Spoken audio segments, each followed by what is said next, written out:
जो हमारे यहाँ पे पाक विस्थापित जो कुछ लोग यहाँ पे कुछ दिन पहले प्रोटेस्ट कर रहे थे, जो हमने एक यूआईटी में रूटीन इंक्रोचमेंट रिमूवल ड्राइव किया था उसके अगेंस्ट, तो हिंदू सिंह सोडा जी जो कि सीमांत लोग संगठन एनजीओ के अध्यक्ष हैं, उनके द्वारा काफ़ी हमारे से संपर्क किया गया और डिमांड्स रखी गई थी, जिसमें से पहले तो प्रमुख डिमांड यही थी कि जो जिनके पास अभी कहीं रहने का नहीं है उसका जिला प्रशासन पूरी व्यवस्था करे।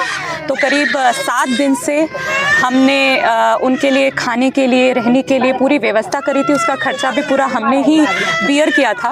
और जो आगे की जो एक डिमांड थी कि वहाँ से तो हटा दिया, क्योंकि वहाँ इंक्रोचमेंट की कंप्लेंट्स अमर सागर के जो लोकल्स थे उनके द्वारा थी, कैचमेंट एरिया में बैठे थे, जो कि आगे चल के प्रॉब्लम ही साबित होता। तो वहाँ से तो हटा दिया, पर अब कहाँ पे इनको रीसेटल कर सकते हैं।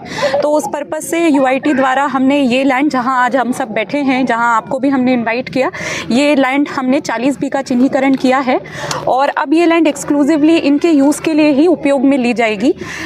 तो जो यहाँ पे जितने भी लोग मेरे साथ अभी बैठे हुए भी हैं, इनमें से काफ़ी लोगों को नागरिकता मिल चुकी है, तो वो अब आराम से यहाँ पे अपना घर बसाकर पोजेशन ले सकते हैं और हमसे पट्टे ले सकते हैं। हमारी जो पॉलिसीज़ हैं गवर्नमेंट की, उसके हिसाब से यूडीएच की भी एक पॉलिसी अप्रूव्ड है, उसके अकॉर्डिंग भी हम अच्छे से इसको एक प्रॉपर कॉलोनी की तरह कैसे विकसित कर सकते हैं, उस पर भी हम अपनी एक्सरसाइज शुरू कर चुके हैं।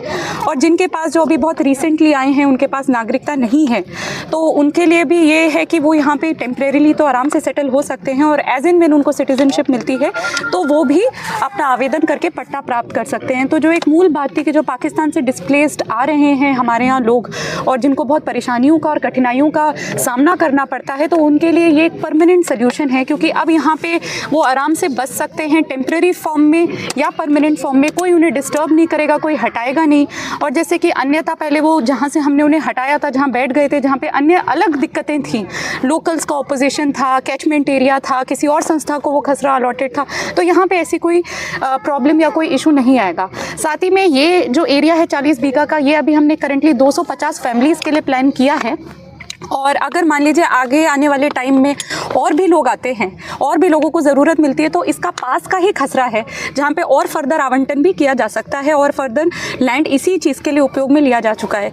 ये मूल सागर गांव की 500 मीटर की परिधि में है, तो आबादी से 500 मीटर में पट्टे देने में भी कोई भी दिक्कत नहीं आती। और जो एक लाइट और पानी की जो प्रमुख प्रॉब्लम्स होती हैं, किसी को भी चाहिए कि मेरे घर के पास पानी बिजली हो, तो वो भी आराम से यहाँ पे एडजस्टमेंट हो सकता है।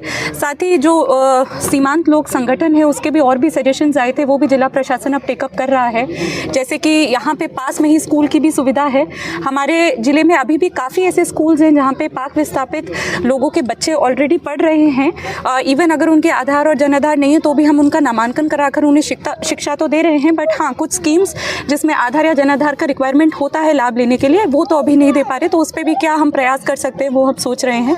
बाकी यहाँ पे हेल्थ पॉइंट ऑफ व्यू से अपना CHC PHC पास में है और इनके लिए रेगुलर मेडिकल कैंप्स और हेल्थ चेकअप्स का भी हम अब आयोजन करेंगे।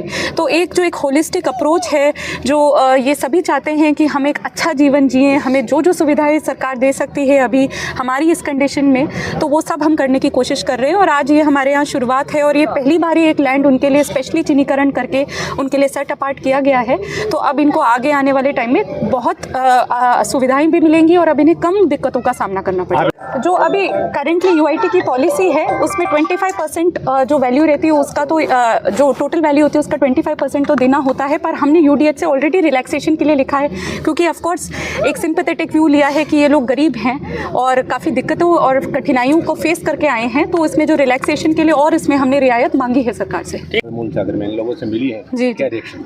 नहीं, बहुत अच्छा रिएक्शन है, क्योंकि पहले ये बहुत परेशान थे और इन्होंने हमसे काफ़ी शिकायतें भी करी, पर अब ये मुस्कुरा रहे हैं, ये खुश हैं और ये बहुत संतुष्ट हैं। तो वो देखकर हमें भी बहुत खुशी हो रही है, क्योंकि प्रशासन भी यही चाहता है कि कोई भी लॉन्ग स्टैंडिंग इशू हो तो उसका एक अच्छे से समाधान हो, एक होलिस्टिक समाधान हो।